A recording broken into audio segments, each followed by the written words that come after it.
My name is Father Benedict Taylor. I am a Franciscan friar. Friar means brother, and I'm an ordained brother, a priest. I was ordained in 1960 in Washington, D.C.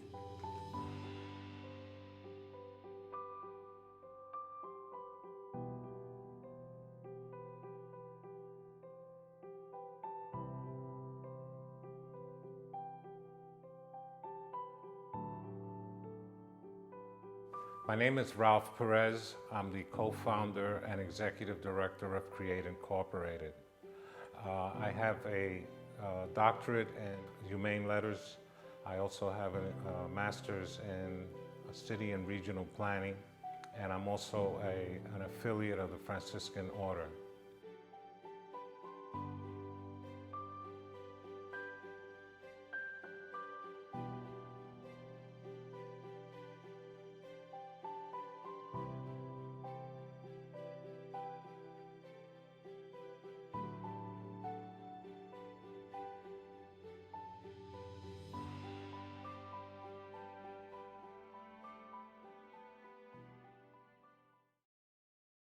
Since 1961, I was assigned to the Church of St. Francis of Assisi.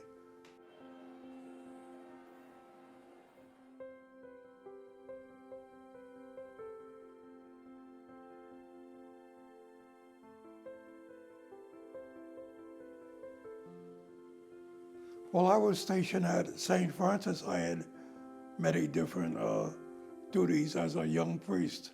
But one that took most of my time was that of taking care of the communications at St. Francis. Well, I met Father Ben when I was a young teenager in high school, and I started working down at St. Francis of Assisi's Church on 31st Street, New York City. I was lucky that the church hired Ralph Perez, who was at that time beginning high school, and he was asked to help me in carrying out this particular job, sort of a bookstore for St. Francis Church. In 1968, the Franciscans decided to move some of the friars up to Harlem in order to help the poor and to find out what their needs were. The Franciscans teach that the best way to do this is to discover what the needs of the poor are, find out by being with them and trying to work with them, not just for them, but with them in order to overcome some of these very deep problems. During the 60s and the 70s, there was a heroin epidemic in Harlem and actually throughout New York City. But particularly Harlem was considered one of the drug capitals of New York City. And at that time, Ralph Perez kept in touch as he went to college, Bard College in Westchester.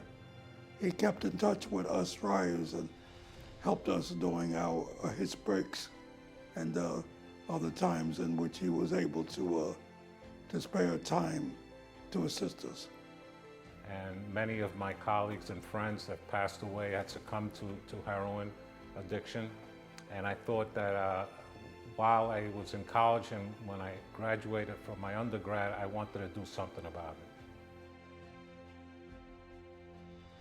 So the beginning of CREATE was putting together a proposal in 1972 to start a program, because at that time the friars had a storefront on the corner where we lived, and also there was a house around the corner which was abandoned, and we decided to present a proposal with the help of Catholic Charities to the National Institute on Drug Abuse, and we were funded in 1973 in order to start a community-based program, which we call CREATE.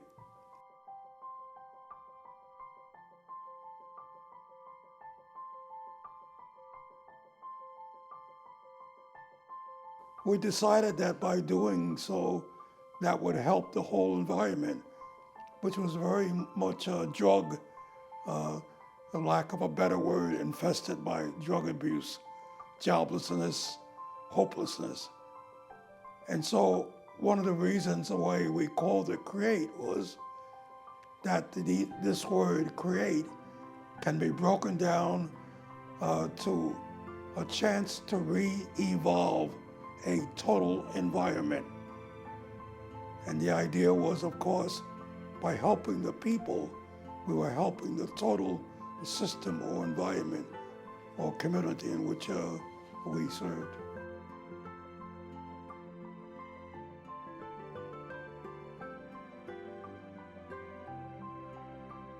By the way, before I went to Harlem, I met Dr. Martin Luther King Jr. And one of the things that he said after I apologized for not taking part in his demonstrations and other marches and the like, he mentioned to me that the marches and demonstrations are only temporary, but what we need is people that will build up the community after they are all over. When we started our Create House, which was our first small shelter, it was only 19 beds. Our mission then was not just to provide just a bed, a hot and a cot as we used to call it, but also provide support services, particularly wraparound services that focuses in on the betterment of the person, either them getting a GED or get some kind of skills training development so that they could move forward once they go out into independent living. It happened to be that this idea of a community-based shelter was accepted by the city as an alternative to the large warehouse shelters. And then from that, we grew into what is called Create Young Adult Center, which is for young adult men age 18 and above, unique for those services, where we could concentrate on this very difficult population. Particularly its job training and the chance to look for a job, to have a nice resume and to present themselves to employers and people who might give them a place, a house. And we did that through Create Young Adult Center.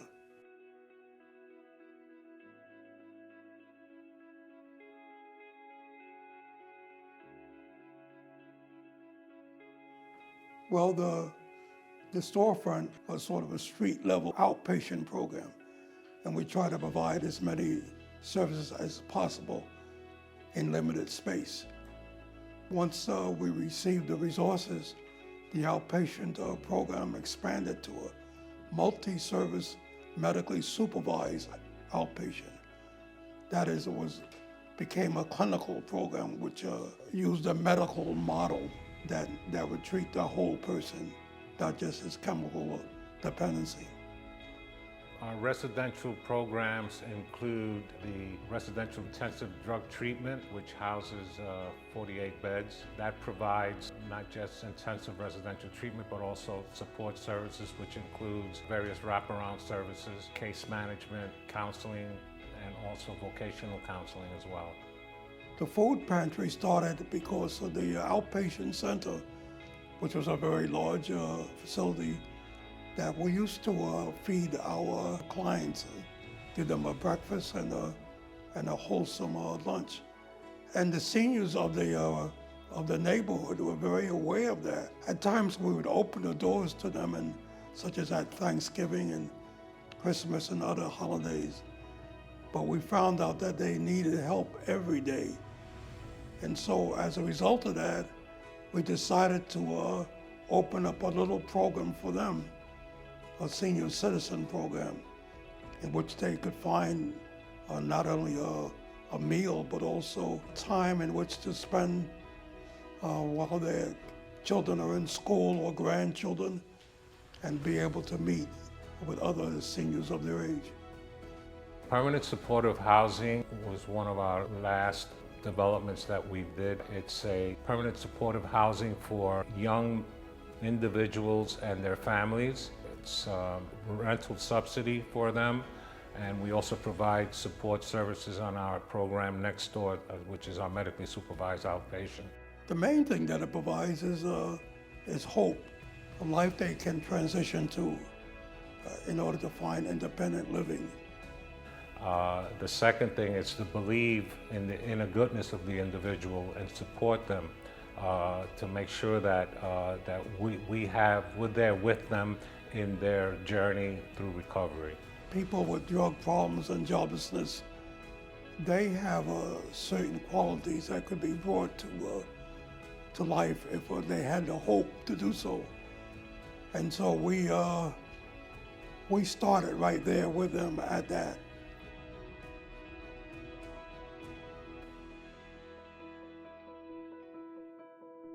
Now that we've did a merge with another similar agency that has the synergy that we have providing the same services, we hope that they would continue on the mission and the vision of CREATE in providing services to the community. In other words, when we look back at it a year from now, we hope to see that CREATE is still providing services within the community, and that the community is still coming to CREATE and receiving the help that it deserves. Personally, I feel gratification in the fact that we've helped thousands of people through the years, but just the satisfaction that we've helped someone that was hurting or was on the brink of collapse and bringing them back up to a productive citizen in our great city. Well, I hope that the community will always see that this program had a dedicated beginning, and that people began the program with the idea of that everyone is important, every member of the family is important, and every aspiration that they have to be a better person is being honored by those who are now caring for them, just as we cared for them.